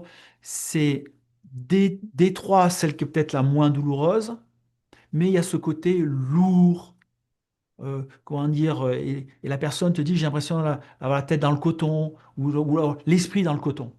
Ça, souvent, il y a, comment dire, comment on appelle ça, au niveau du système cognitif, tu ne peux plus te concentrer, tu ne peux plus te mémoriser, tu as du mal à penser, à réfléchir, parce que les mucosités obstruent les orifices du cœur également, en même temps, qui fait que le cognitif, le mental, l'esprit fonctionnent moins bien, quoi. Donc c'est voilà, et puis en plus, donc la question c'est oui, alors est-ce que votre migraine s'accompagne de sensations de lourdeur dans la tête? Bon, en général, c'est mieux au départ, pour toutes les pathologies, plutôt des questions ouvertes. Après, tu peux spécifier. Donc, plutôt, moi, ce que je commence, c'est, bon, ok, j'ai compris, vous avez dit, le mal de tête est sur le côté gauche à chaque fois, ok. Comment il est, ce mal de tête? Exprime-moi un petit peu comment ça se passe. Qu'est-ce qui se passe pendant votre migraine? Et là, les gens, ils vont commencer déjà à développer des choses. J'ai la nausée, j'ai envie de vomir. Après, je suis complètement épuisé. Tu vois. Donc, voilà. Donc, il faut laisser au départ, c'est ça. C'est une question ouverte pour que les gens essaient d'exprimer par leurs propres mots. Et après, tu peux poser des questions plus précises pour voir, par rapport à tes trois syndromes, par exemple, pour la migraine, d'aller choper, voir si c'est plutôt du yang, plutôt du lassage de sang ou des mucosités, quoi. D'accord? Et forcément, ça t'aide drôlement à faire justement la différenciation, quoi. Maintenant, il faut savoir aussi une chose, c'est que ces trois grands types de migraines peuvent s'accompagner d'autres éléments, d'autres syndromes moins importants, mais aussi qui compliquent les choses. C'est possible. Donc ça, il faut aussi observer un petit peu plus large, mais euh, au moins, tu as déjà tes directions. À partir du moment où tu as tes directions, parce que d'abord, tu connais la physiopathologie de la migraine, des grands types de migraines. et ensuite tu sais poser les questions clés, d'abord tu laisses une question ouverte, après les questions clés, les choses vont se positionner assez vite et tu n'as pas besoin d'une heure. Est-ce que j'ai répondu à ta question? Ah oui, très bien, oui, oui. Le but, c'est d'éclairer les praticiens, même les patients, en fait, qui comprennent pourquoi on pose tant de questions et quel est l'intérêt, en fait, d'aller d'être aussi curieux sur un mal de tête, chose qui n'est pas forcément faite en médecine occidentale. Et nous, ça nous aide à orienter Et le oui, traitement, du coup, et ça, c'est voilà. fondamental. Les modalités en fait des symptômes clés de la maladie sont très importants pour nous, praticiens de médecine chinoise, pour classer le déséquilibre, la souffrance, pour pouvoir ensuite, quand on connaît la nature de cette souffrance, trouver le traitement le plus adapté possible. Parce que pour une même maladie, on peut donner des traitements très différents, que ce soit en diététique, que ce soit en phytothérapie chinoise, en acupuncture, ça peut être des traitements très différents. Et pourquoi? Parce que des fois, une même maladie provoquée par des choses complètement opposées en termes de nature, quoi. Je voulais parler aussi avec toi de la palpation pour les praticiens de shiatsu qui nous écoutent. Ça, c'est quelque chose que l'on fait beaucoup, évidemment, puisque c'est un peu notre travail, donc d'aller palper les méridiens, même en dehors des points, pas simplement les points, mais tout le long du trajet. Toi, je sais que tu l'utilises aussi beaucoup, que tu mets l'accent là-dessus. Est-ce que tu peux rappeler ou même dire pour les gens qui ne le savent pas l'importance en fait d'aller palper ces méridiens au-delà du diagnostic et des infos qu'on a pu récupérer à l'oral, à l'observation et à tout ce qu'on a dit. Bah, tout simplement, c'est que chaque type de soin a ses propres spécificités. Euh, En acupuncture, on utilise, comment dire, un élément qui est important, qu'on appelle souvent méridien, mais moi je traduis par canal, parce que c'est le terme qui est plus juste que méridien. On va pas expliquer maintenant, mais simplement faites-moi confiance sur ce coup-là. Et en fait, je pense que ce qu'on appelle les quatre examens, ça peut être utile pour l'ensemble des thérapeutiques de la médecine chinoise. Mais après, chaque spécialité a, comment dire, ses diagnostics supplémentaires. Bah, par exemple, pour l'acupuncture, il y a, comment dire, la palpation des canaux, qui est, en tout cas, on palpe les canaux là où l'énergie du canal est très particulier, où elle se crée, où elle se développe. C'est en fait le long en fait, c'est au niveau des extrémités, c'est enfin des extrémités des doigts jusqu'au coude, des extrémités des orteils jusqu'au genou, parce que c'est là où sont les fameux 5 points transport de chaque canal, où à chaque comment dire, étape de ces points d'acupuncture, il y a un développement particulier de l'énergie du qi dans le canal. Et c'est le chi propre du canal. Donc, lorsqu'on palpe cette portion du canal, on a une information assez intéressante sur ce qui se passe réellement dans le canal et le système auquel il est associé. Le canal du poumon est associé au poumon à l'organe. Mais c'est pas, le système poumon, c'est pas qu'un organe, c'est aussi un certain nombre de canaux, dont le canal régulier. D'accord? Et la palpation du canal du poumon peut donner des informations sur, tiens, il y a de l'humidité, tiens, il y a de la sécheresse, tiens, il y a du vide, tiens, il y a de la plénitude, tiens, ça stagne, tiens, il y a sans doute des mucosités. Donc ça s'apprend, hein, comme la palpation du pouls radial ou autre, c'est qu'il y a des textures particulières qui nous renseignent sur ce qui se passe dans le canal. Et ce qui se passe dans le canal, c'est comme pour la langue, c'est un miroir de ce qui se passe à l'intérieur du système. Donc, il y a moyen. Moi, je n'ai pas des radios pour voir le poumon. Par contre, j'ai la palpation du canal du poumon qui va me renseigner sur, oui, dans ce système poumon-là, de cette personne-là, il y a beaucoup de sensations granuleuses, des petits nodules, des choses comme ça. Ça veut dire qu'il y a une notion de plénitude ou de plénitude ou stagnation, quelque chose qui circule mal.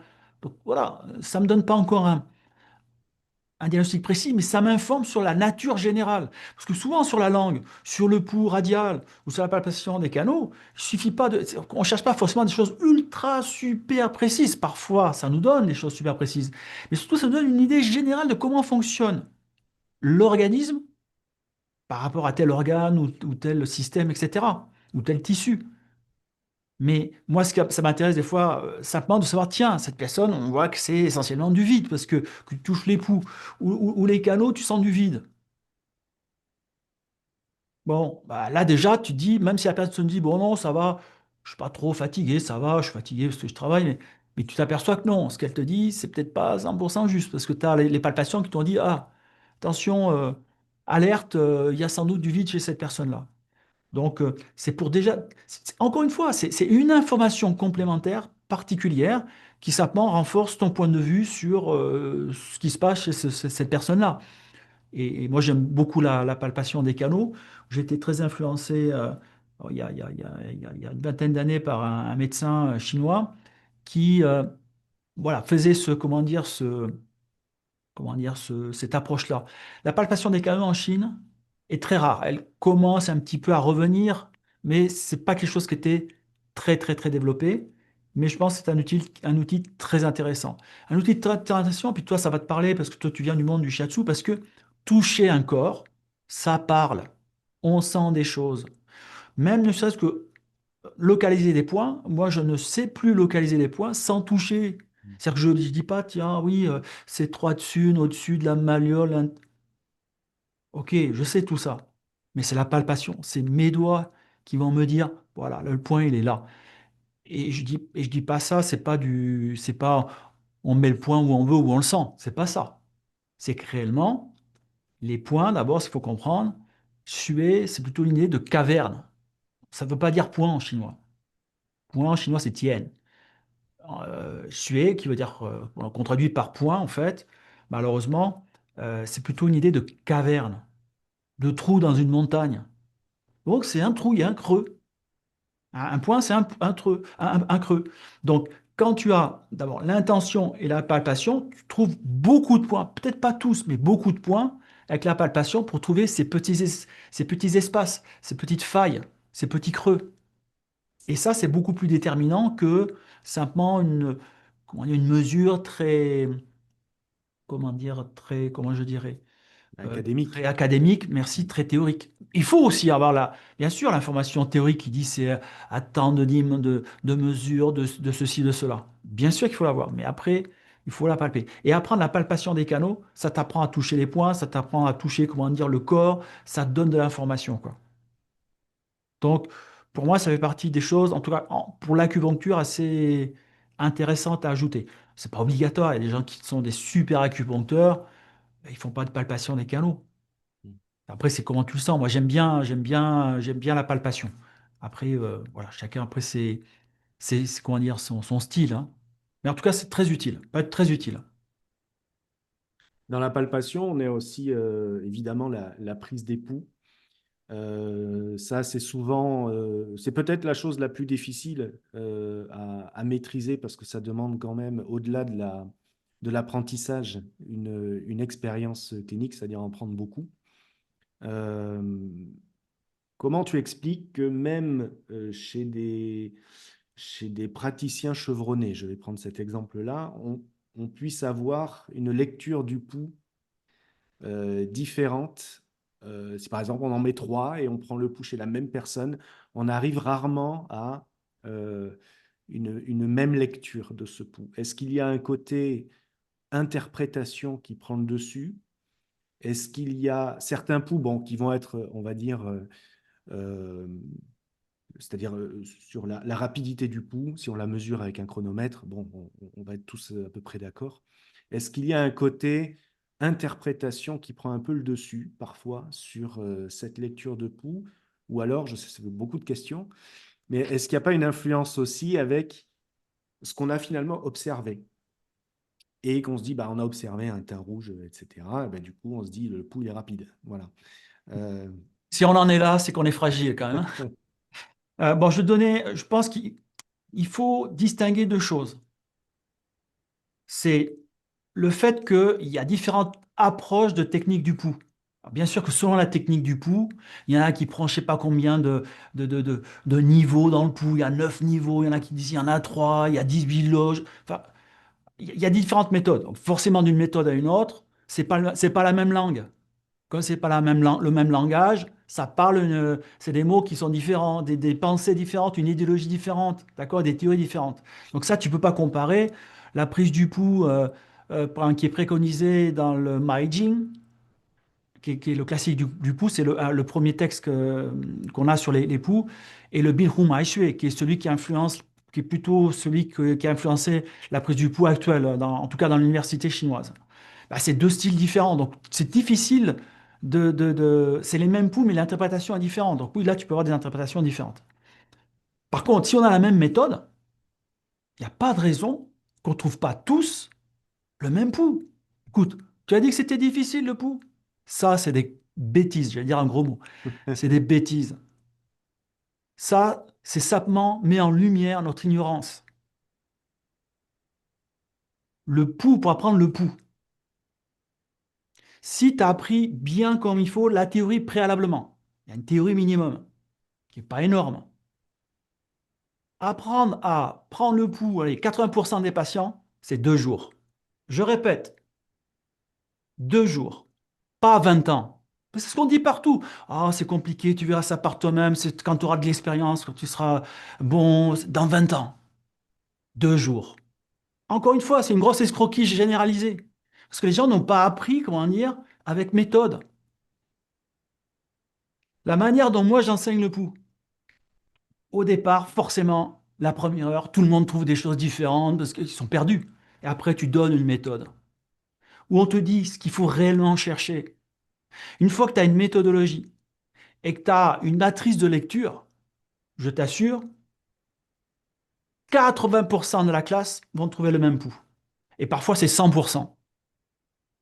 Moi, quand j'étais en Chine, tout, comment dire, enfin, le peu que j'ai vu, ils étaient cohérents entre eux, quoi. Et quand je prenais le pouls, je prenais le pouls, des fois je me trompais, des fois comment dire, c'était bon. Franchement, le pouls, c'est pas ce qu'il y a de plus compliqué. Maintenant, si on veut faire du pouls le truc un peu mystérieux, magique, où tu vois les réincarnations, 18 réincarnations en arrière, ouais, ok, là, mais moi, je sais pas faire ça. Moi, la chose que je peux faire, c'est de dire, tiens, ce patient sent toute la plénitude, un tel organe, de la chaleur, du froid, du vide, Voilà, moi, moi, je suis basique. Moi, je fais de la médecine chinoise super simplifiée, super simple. Pas simplifiée, simple, mais qui m'aide à être efficace dans les soins que j'offre à mes patients.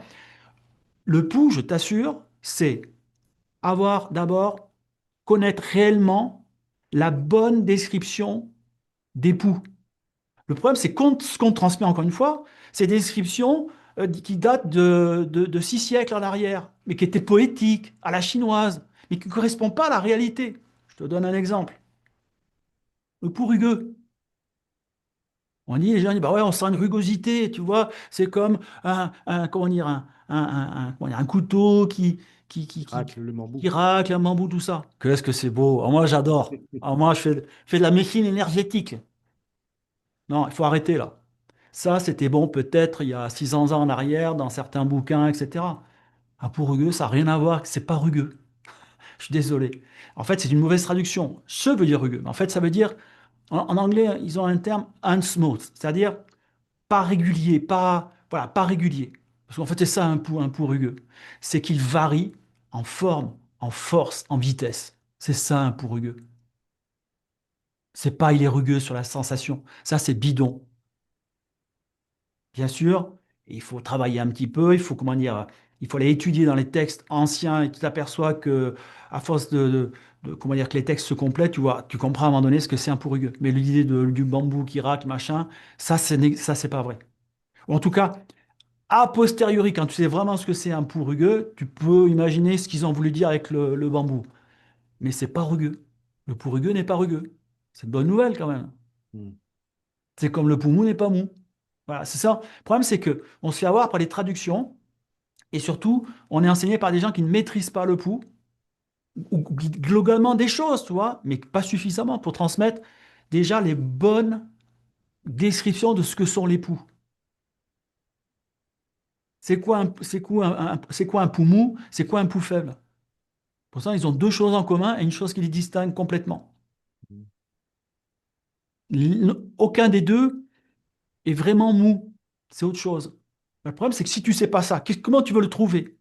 On ne trouve que ce que l'on, enfin, on ne, oui, on ne trouve que ce que l'on cherche. Et pour chercher, il faut savoir quoi aller chercher. Mm. Donc, il faut avoir une bonne description des poux, savoir exactement ce que veut dire un pouls faible, un pouls en corde, un pouls serré. Un pouls jean, qu'est-ce que c'est un pouls serré? Mon Dieu, ce qu'on entend, c'est incroyable. Déjà, il faut ça. Ensuite, il faut avoir une méthodologie qui dit, voilà, il faut d'abord faire ça, ça, ça, ça, ça et ça. Ça te donne des informations que tu synthétises. Et après, en tout cas, moi, c'est ce que j'ai mis au point. C'est une matrice d'interprétation. Dans vraiment, hein, 80% des patients, tu as le pouls qui sort. En 2 minutes, tu as le pouls de ton patient. Tu appliques la méthode au bout de 2 minutes. Je dis pas 2 minutes quand tu sais déjà prendre le pouls. Pour quelqu'un qui n'a jamais pris le pouls, il faut deux jours. Pas 20 ans, 2 jours. Je dis pas 100% des poux. Parce qu'il y a toujours des patients qui sortent de l'ordinaire, des trucs qui ressemblent plus je sais plus, il y a 2, 3 semaines, j'ai ressenti, c'était le pouls, il était quasiment double. Tu sentais comme deux artères, comme deux fils. Bah, ça, moi, je n'ai pas eu d'interprétation dans les textes jusqu'à présent. Peut-être ça existe, mais je n'ai pas cette information-là. Bah, là, bah, j'accepte de ne pas comprendre ce que c'est. Parce qu'on ne peut pas tout comprendre. Mais pour la plupart de mes patients, au moins 80%, je comprends le pouls, le pouls, la combinaison de pouls qu'il a, qu'il possède, ce patient. Et à partir de là, bah, voilà, ça te donne une information supplémentaire. Après, il y a l'interprétation de que signifie tel pouls ou tel autre. C'est sûr. Mais encore une fois, qui peut différencier en fonction de la, la méthodologie, comment dire, le courant médical que tu utilises. Cela encore, ce qu'il faut comprendre, c'est que la médecine, elle n'est pas unique et unifiée, elle n'est pas homogène.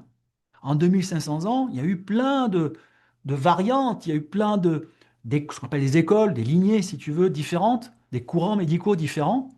Alors, il y en a deux gros énormes, en tout cas surtout dans le monde on va dire, ouais, de la médecine chinoise. Et après, à l'intérieur de ces ces deux grands univers, tu as aussi de sous-courants, quoi.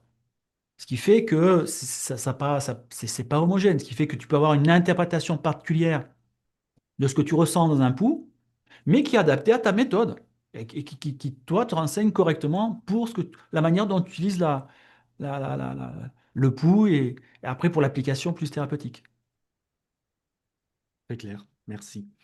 Une fois que tu as posé ton diagnostic, euh, comment tu choisis entre acupuncture, pharmacopée, Twina? Est-ce qu'il y a une orientation pour chaque traitement avec un choix de l'acupuncture parce que mieux dans ce cas-là, ou c'est aussi par affinité de pratique, chacun a peut-être son affinité avec l'acupuncture, la pharmacopée ou autre, mais si on sort de ce cadre-là, sans affinité, en admettant qu'on maîtrise tout, comment tu choisis la technique par rapport à ton diagnostic? Non, là, il faut remettre quand même les choses en place, hein. C'est d'abord les affinités, quoi. Oui, oui. Pourquoi? Parce que tu as des spécialistes en Chine, ils font que du massage, Mm, que de l'acupuncture ou que des plantes, tu vois? Bon, en réalité, en Chine, les gens qui font que de l'acupuncture, ils font aussi les plantes. Les gens qui font que du massage, ils font aussi les plantes. Tout le monde fait des plantes. mm, D'accord? Il y a que en Occident, en Europe, en France, en la francophonie, on s'est dit, on a mis l'acupuncture en avant. Et dire, oh, les plantes, c'est trop compliqué, il faut surtout pas faire. Alors que c'est la thérapeutique reine en Chine depuis toujours. Et tout le monde, y compris les acupuncteurs, font des plantes. Alors peut-être pas à 100%, mais 98% des acupuncteurs en Chine prescrivent des plantes. D'accord? Alors peut-être de manière moins pointue que le mec qui fait que ça, ok. Mais il faut savoir que tout le monde fait ça. Bon, en tout cas, d'abord, on soigne, par affinité. Tu préfères faire peut-être du massage, tu préfères peut-être faire de l'acupuncture, et aussi tu pars par expérience. Par exemple, les douleurs osteoarticulaires, etc. C'est quand même dommage de ne pas mettre du massage avant ou après ta séance d'acupuncture, par exemple. Pour les douleurs ostéo-articulaires, moi, je vais préférer, en tout cas pour les consultations que je fais en présentiel, pour les douleurs, plutôt massage et acupuncture. Je ferai les plantes que vraiment, si je vois qu'il y a un truc qui avance pas, qu'il y a un truc mystérieux, où là, je vais peut-être me pencher sur les plantes. D'accord? Si c'est de l'asthme, je ne vais pas faire du massage. peut-être de l'acupuncture et des plantes, tu vois, en fonction En fait, moi, ma grande différenciation, c'est si c'est de l'ostéo-articulaire ou de l'externe, on va dire, ou c'est des maladies internes. Maladies internes, je veux dire des troubles digestifs, des troubles cardiaques, des troubles respiratoires, des troubles émotionnels. Je- Ma tendance sera d'abord acupuncture en priorité et ensuite, éventuellement, si le patient en fait la demande, ou en tout cas, si je lui propose et que ça l'intéresse, également de l'acupuncture. Par contre, c'est évident que pour une douleur sciatique, une lombalgie, ce que tu veux, moxa, massage, acupuncture, bah, c'est la priorité. Ventouse, etc. Donc bien sûr que j'ai mes préférences. Je pense que euh, voilà, je pense que pour les maladies internes, c'est plus facile les plantes que tout le reste, mais on peut utiliser bien sûr l'acupuncture. Et que pour les douleurs osteoarticulaires, voilà, quand même, on a des super outils avec la moxibution, on fait des miracles sur certaines sciatiques, sur certaines lombalgies, des choses comme ça. Ou des genoux qui sont enflés, rouges, gonflés. Tu fais de la moxibution, ils deviennent frais, comment dire, et ils pâlissent en quelques minutes. Bon, on a quand même des outils assez géniaux, quoi. C'est pour ça que ça vaut le coup d'utiliser plutôt ces pratiques-là que les plantes, par exemple. Ok. Quelles sont pour toi allez, on va en donner trois clés indispensables pour affiner son diagnostic de manière voilà, durable. Les trois conseils pour toi qui sont importants que tu donnes à tes étudiants, que tu appliques pour toi, pour que ton diagnostic soit bien. Oui. La première chose, en fait, c'est le fait de maîtriser un certain nombre d'éléments. Le premier que tout le monde pense connaître, que tout le monde pense maîtriser, c'est les 8 principes, les PACAN. Pourquoi? Parce que ça te donne les grandes directions des pathologies de tes patients. Et ça, c'est déjà, ça t'oriente vers les grandes directions. C'est vraiment distinguer tout simplement par chaud, froid, externe, interne, vide, plénitude, yin-yang. Franchement, déjà le maîtriser et savoir l'utiliser.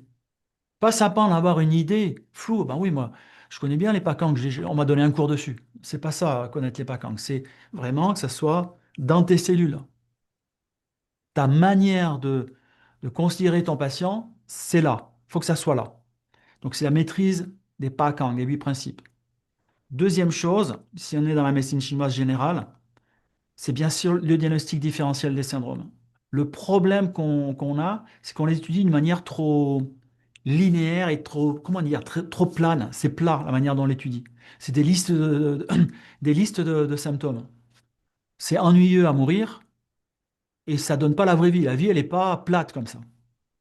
Il faut comprendre d'abord le syndrome dans sa dynamique. C'est la physiopathologie. C'est qu'est-ce qu'il y a derrière le syndrome?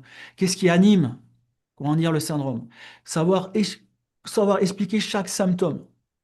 Pourquoi ils sont là, ces symptômes dans ce syndrome-là? Mais pourquoi il y a de la constipation dans tel syndrome, alors que d'habitude, je sais pas, pourquoi pas de la diarrhée? Il faut comprendre chaque symptôme de ton syndrome et comprendre la mécanique derrière. Ce qu'on appelle Pingji, c'est-à-dire Pingji, c'est le mécanisme de la maladie, la physiopathologie. C'est super important. Personne l'étudie. Et c'est super important. Parce que c'est comprendre comment ça se passe chez la personne. Donc déjà, le diagnostic différentiel, c'est d'étudier comme ça.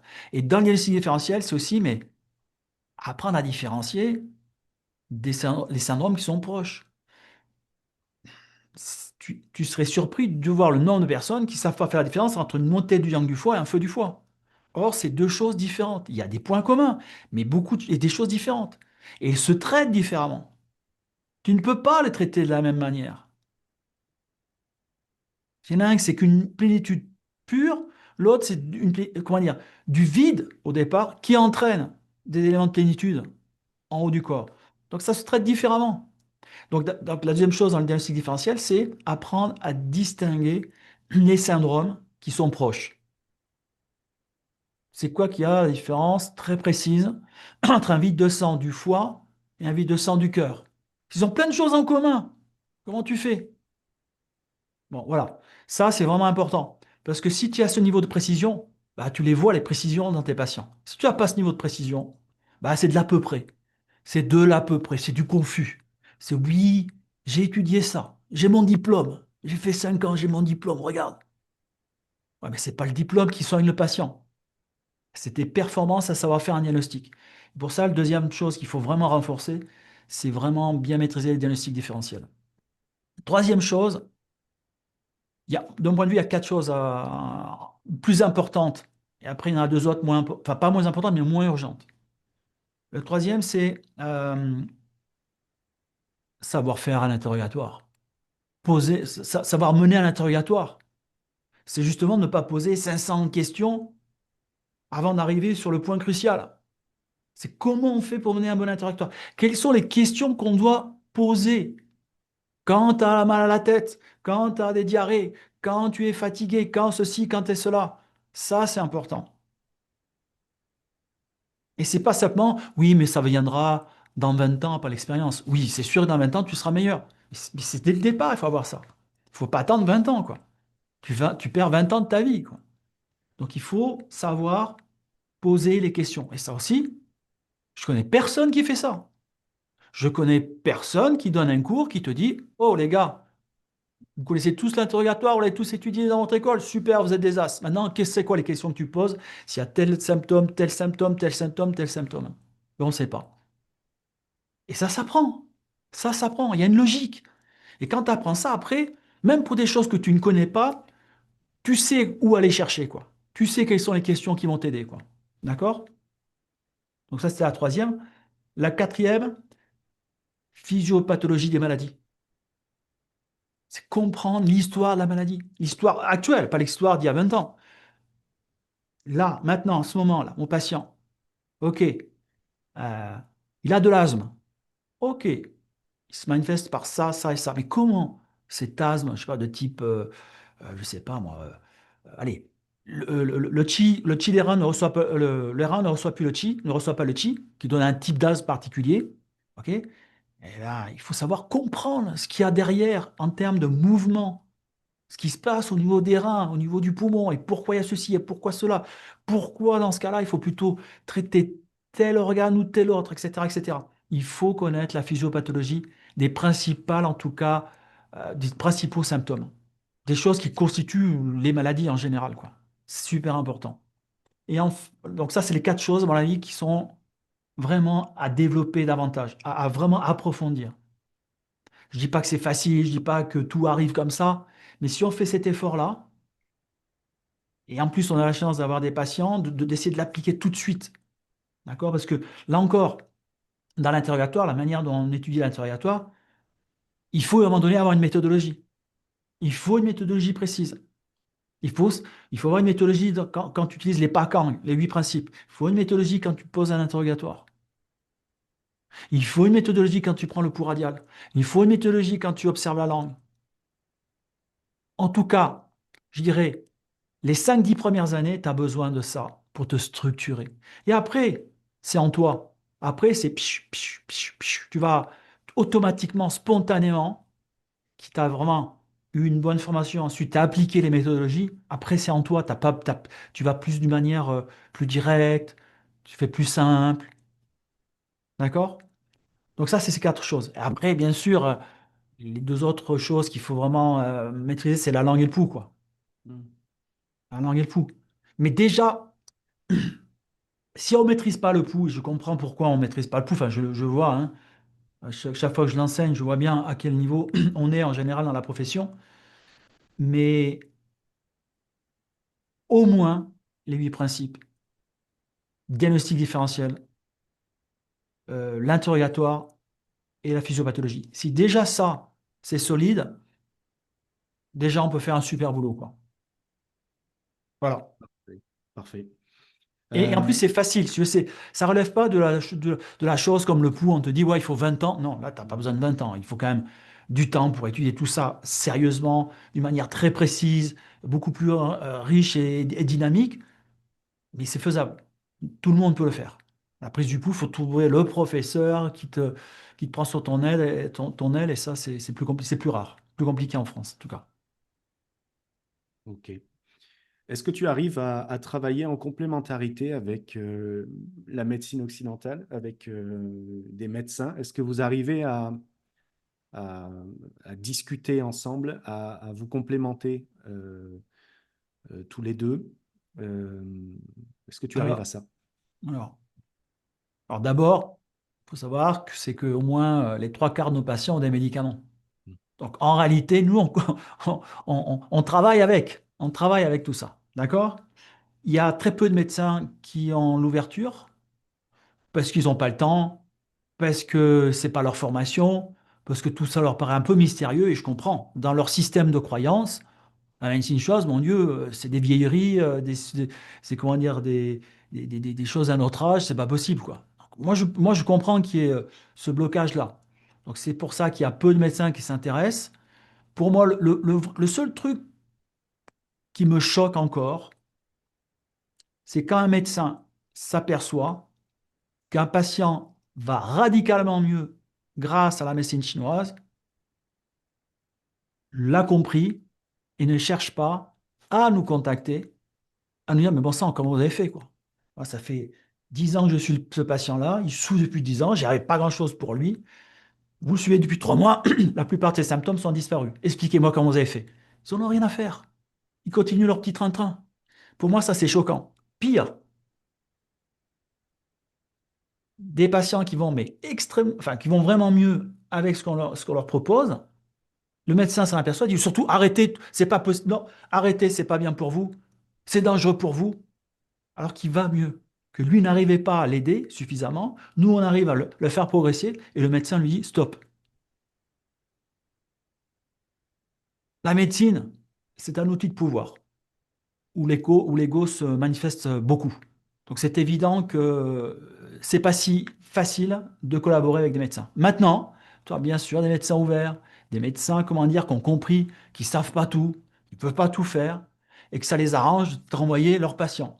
Il y en a quelques-uns, d'accord? Maintenant, moi avec qui je parle, c'est surtout un ami qui est médecin, ou des fois quand j'ai besoin d'un aspect plus de médecine occidentale, ou ce qu'il en pense, confronté, c'est avec lui que je parle. Je parle pas, j'appelle pas mon médecin généraliste pour lui dire, écoute, voilà, non. Mais par contre, ça m'arrive régulièrement de suggérer à certains patients certains examens médicaux dont je n'ai pas la compétence et ni comment dire, le droit, comment dire, bien sûr, de prescrire, bien évidemment, mais je le recommande, allez voir votre médecin, non, allez tel et tel, parce que je pense qu'il y a ceci et cela. Et assez souvent, on s'aperçoit de choses après coup, quoi.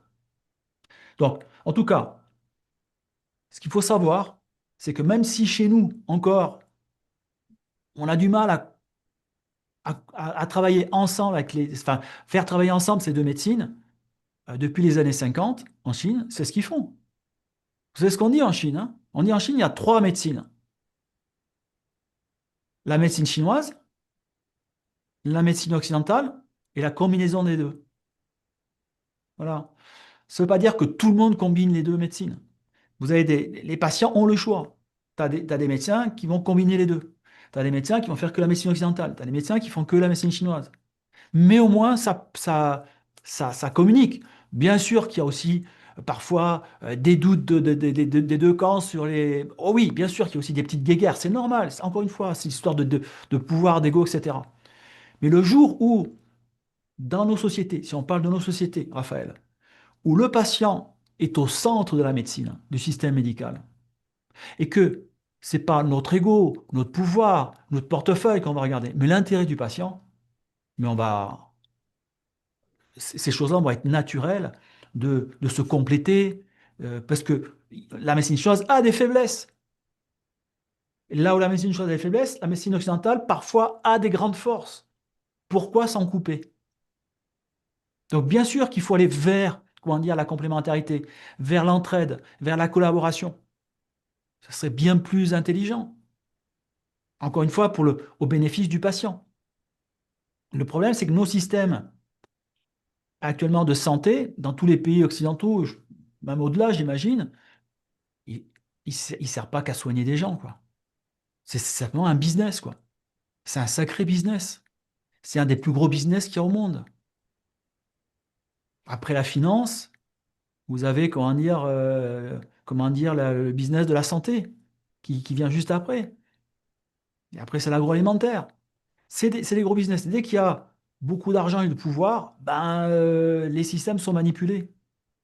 Et comme ils sont manipulés, ben, ils sont organisés de manière à ce que un maximum de gens profitent bien de ce système-là, quoi. Soit au niveau de la renommée, soit au niveau, comment dire, de leur train de vie, etc. Faut pas rêver. Nous sommes des humains. Malheureusement, nous sommes des humains. L'idéal serait que on soit là pour notre patience. Ça ne veut pas dire qu'il faut qu'on soit pauvre, malheureux et triste. Il faut qu'on vive aussi de notre art. Moi, je trouve normal de me faire payer pour les soins que j'offre à mes patients, d'autant plus si, comment dire, je leur fais du bien. Je les aide à progresser dans leur santé. C'est normal de gagner sa vie.